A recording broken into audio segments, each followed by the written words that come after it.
Hey everyone, it's Zach, also known as Trading Aloha on Twitter. Today I just wanted to briefly cover an update on Shrapnel, which is one of my favorite up-and-coming FPS games that's launching on Avalanche. As an avid fan of games like Call of Duty, Counter-Strike, Escape from Tarkov, and even going back much further, like games like GoldenEye and Nintendo 64, I've always been a huge first-person shooter fan. When Shrapnel first previewed and kind of launched their NFT mint back in June of last year, I was hooked. Not only for, the FPS aspect of the game, but also the fact that it's going to be, one of the first AAA Web3 games that's FPS based, and I just had to give it a try. I followed them all the way up through their launch, through their mint, all through last year, and everything they release has looked fantastic.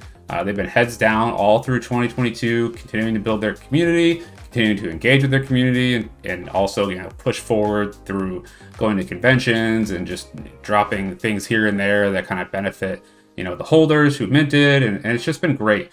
So I'm excited as we kind of go into 2023. So I just wanted to cover quickly a brief review of what the team did throughout 2022 and then where they're headed into 2023. And so kind of first to go over kind of the overall mint and how it went. Back in June of 2022, they released a bunch of different series where they minted one operator at a time on Ethereum, and then kind of the way they're going to do that is mint on Ethereum when the game is going to take place on a subnet over on Avalanche. We saw a similar mint go on with Ragnarok, where they minted also on Ethereum just because of the popularity of the chain, and the game was supposed to take place on Avalanche. Where it differs here is I think, obviously Shrapnel's team is continuing to build and continuing to deliver and also, give additional benefits to holders since the mint itself. But the mint went off without a hitch. It was fantastic. There was a whitelist that was you could mint on, and then if you didn't, it went to public. You minted the operators, kind of 5 different operators in total. A total of 10,000 operators were minted. Over 2,400 unique owners minted on Ethereum. And currently, as of January 14th, there's been over 530 Ethereum traded on the secondary market.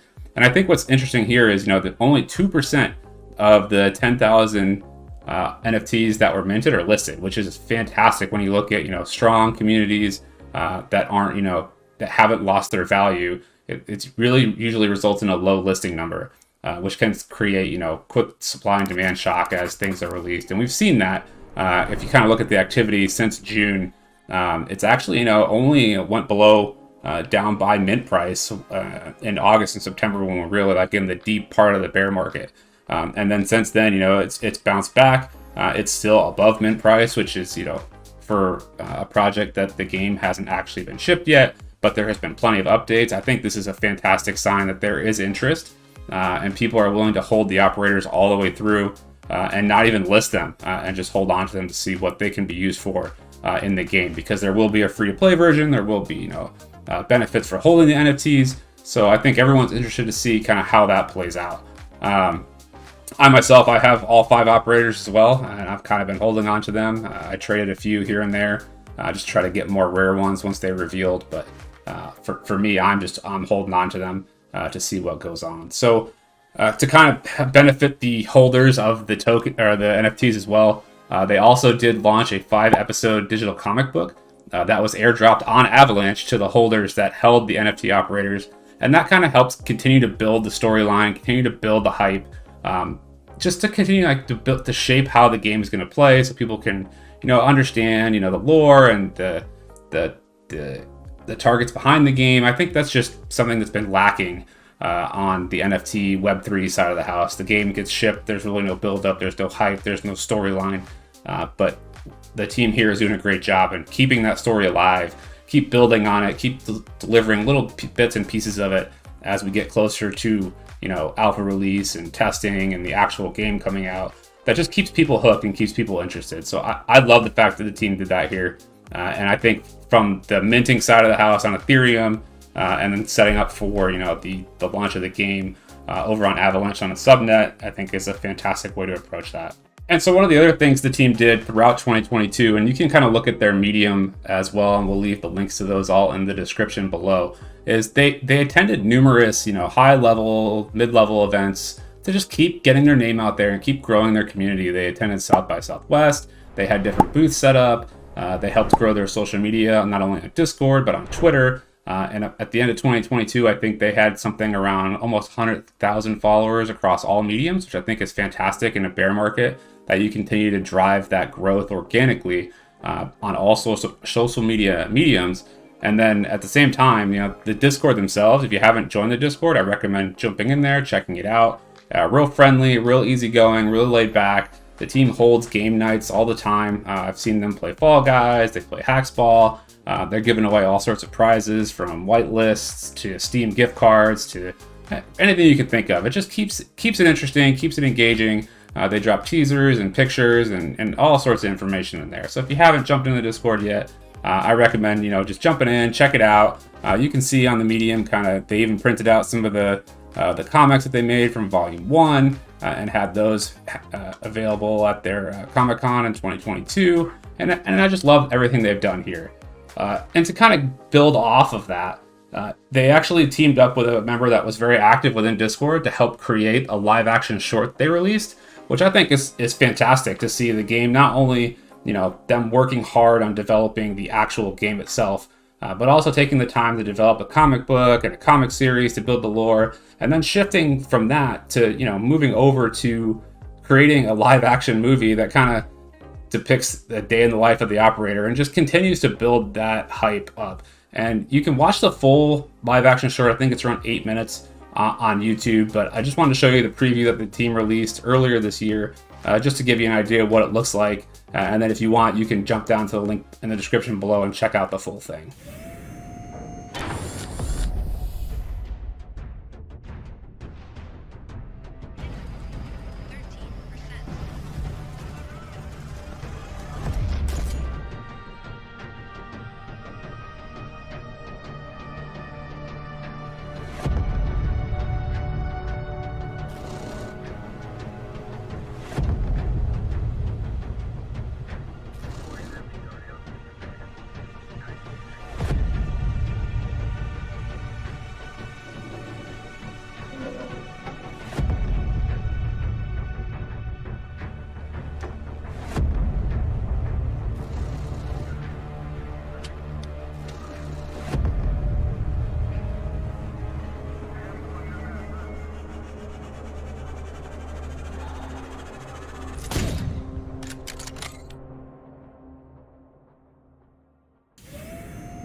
And so that brings us back to, what Shrapnel is supposed to be and what we kind of can compare it to.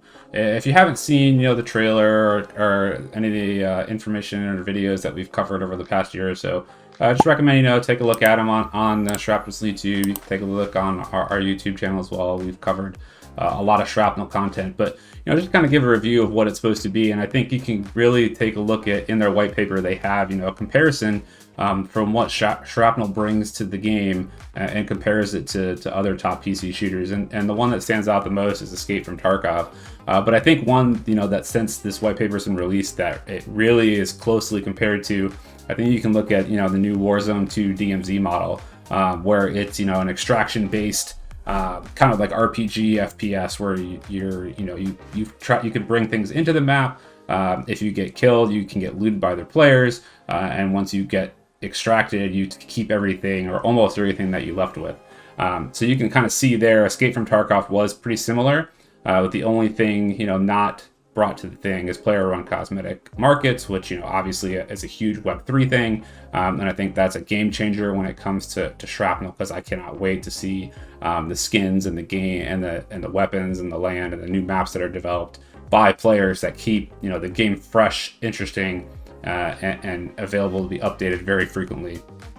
Activated powers that we'll see within the maps in Shrapnel, and then creator-driven map pools where there's rewards for building good maps and having things that don't have bugs in them. One of the things I've noticed in a lot of especially the DMZ mode in the new Call of Duty is there's a lot of glitches, there's a lot of bugs. People are already getting tired of some of the maps, the locations, and it would just be nice to get a refresh or a different map to play on a regular basis, even if it's once every couple of months or once every month or two.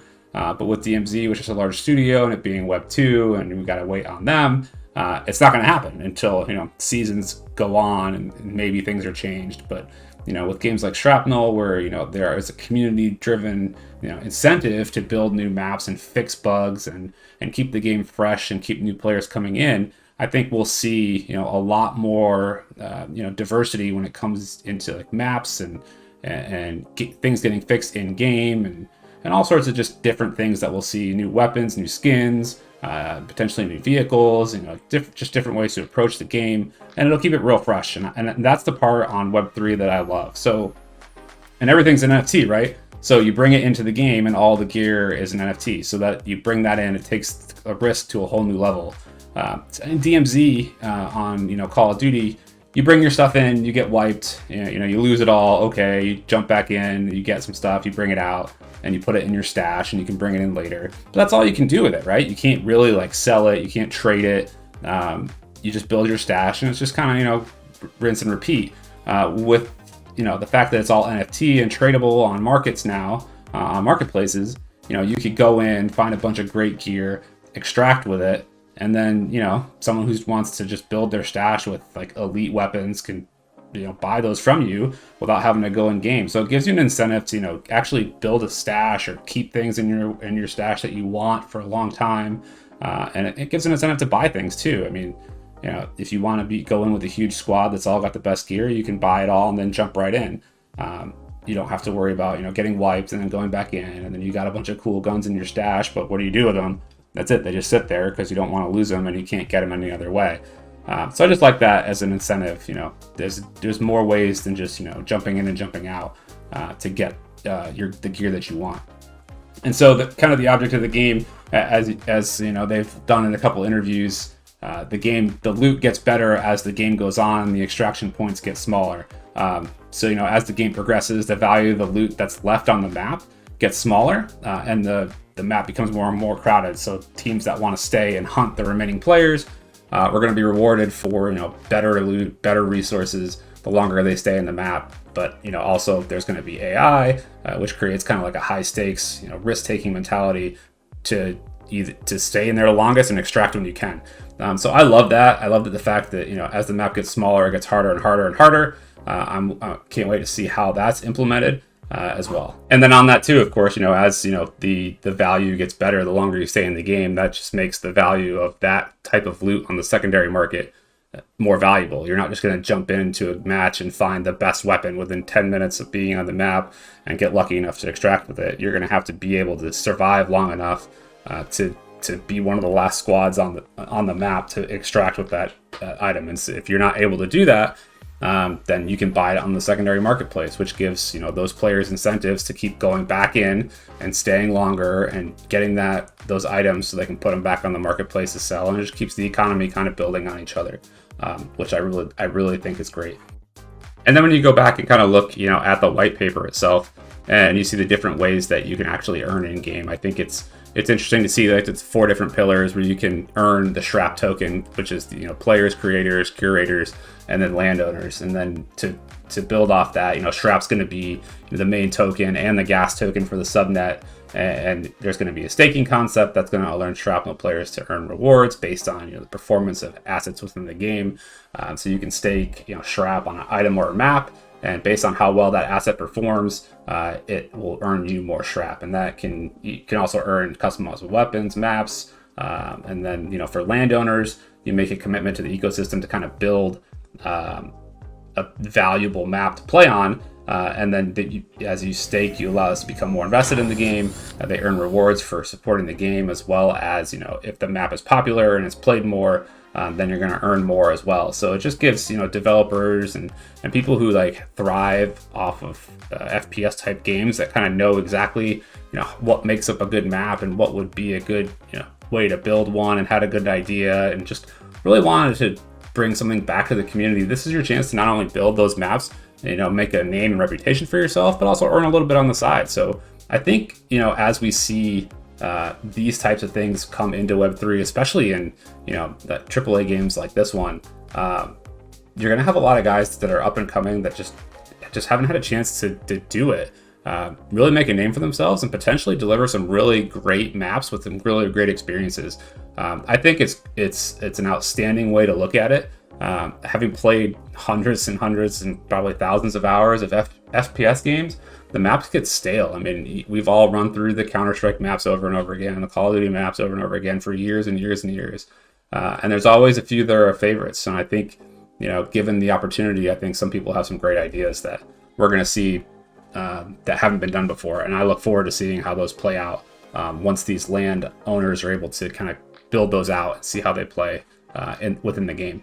They also, there plans to be kind of two models here. One's going to be, a free-to-play model, and there's going to be pay-to-play as well with owning the NFTs and the skins. So you'll have ranked and unranked sections for players. The ranked section is going to be where there's more, the more hardcore players that want that like real intense experience. And then there's going to be a casual section for people that, just get off work, want to blow off some steam and play some casual games. And the ultimate goal would be, to introduce those players into the casual side of things and then get them excited about it enough where they want to buy those NFTs and get those new skins and, the things that you already see the microtransactions going into when stuff like Call of Duty, using points to buy skins and everything. But then you're just stuck with them on that account until the next game comes out and they're useless. At least here, if you get funneled into, that NFT skins area, you spend the money. At the end of the day, if you want to move on to a different game or, progress into another release from the same team, you can sell all that stuff that you bought back to somebody,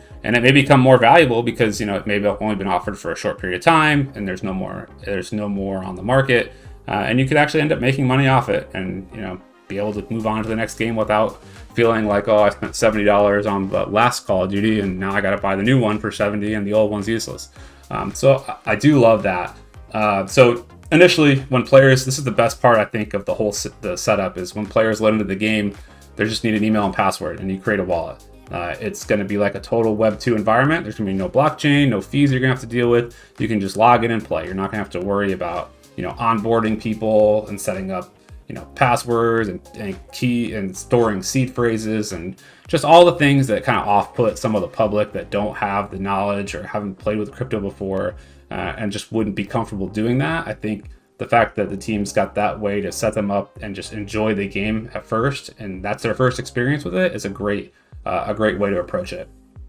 We're going to see, divided kind of into three different sections. The first is going to be exactly what we kind of talked about with the extraction, focused on looting. The second part of it's going to be, adrenaline combat, fighting, both, PvE, PvP type stuff. And then getting off on the third phase would be, getting off and extracting. So with as much loot as you can to kind of build your overall inventory.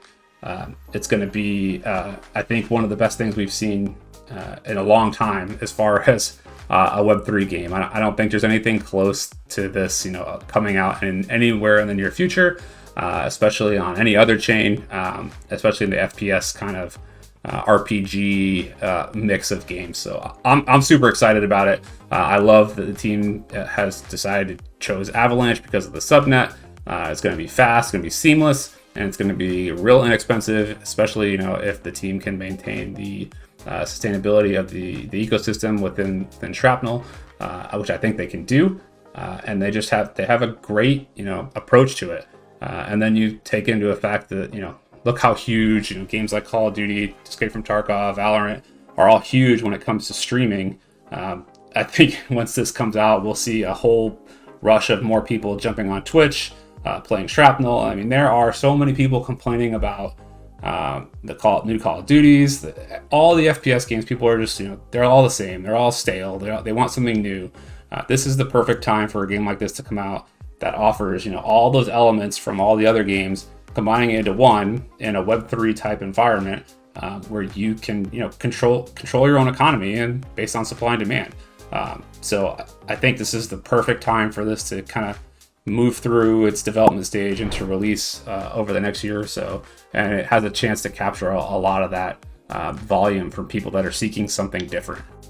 And so with that, I think we'll leave you with the pre-alpha that the team kind of released back at the end of October, which kind of showed their initial cut on what the game is going to look like.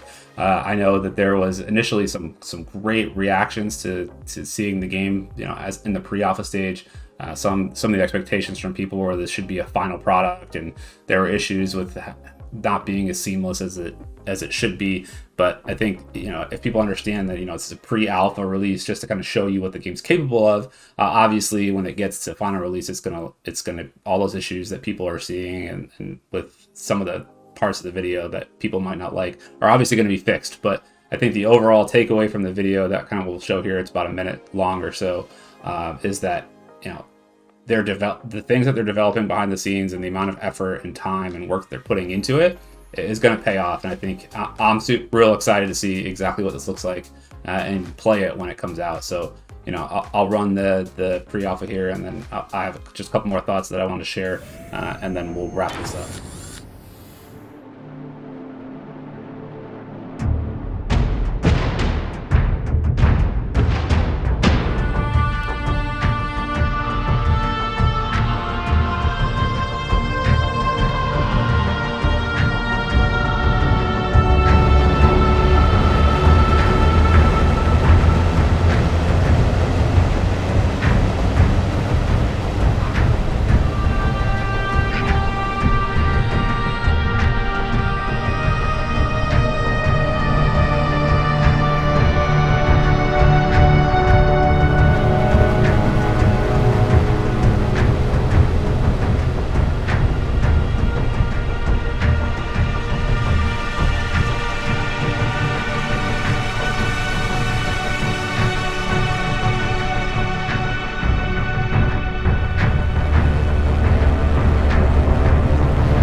So I hope you're as excited as I am about it, because I think that's a fantastic looking game, and I cannot wait to see what they come out with in the alpha version. And when the game comes out and releases, it's going to be one of those that, I definitely reinvigorate my streaming career on Twitch. I used to do a lot of Call of Duty and Battlefield type streams, but I haven't done it in a while. And I think it's mainly because I haven't felt that drive to stream something that I really, really enjoyed and want other people to jump into. But I think, when you combine the FPS aspect of it, the extraction RPG elements within Shrapnel, it just kind of matches the two games that I love the most, and then combines them with Web3, which I think is the future of gaming as it is.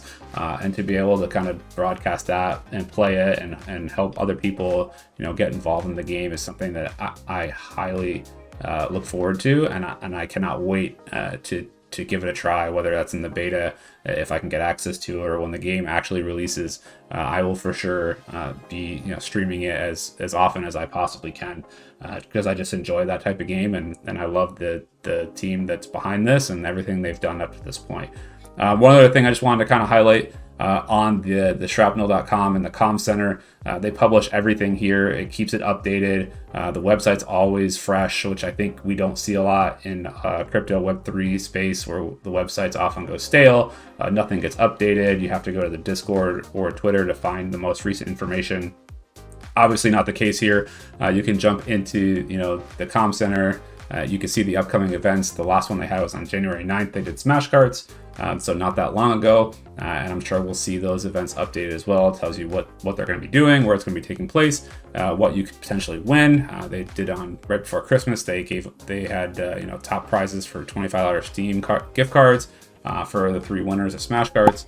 And then if you kind of scroll up and down on the page itself, it'll tell you, the latest and greatest news, what's going on with the game, or what the team's doing, or what events they might be coming displaying at next.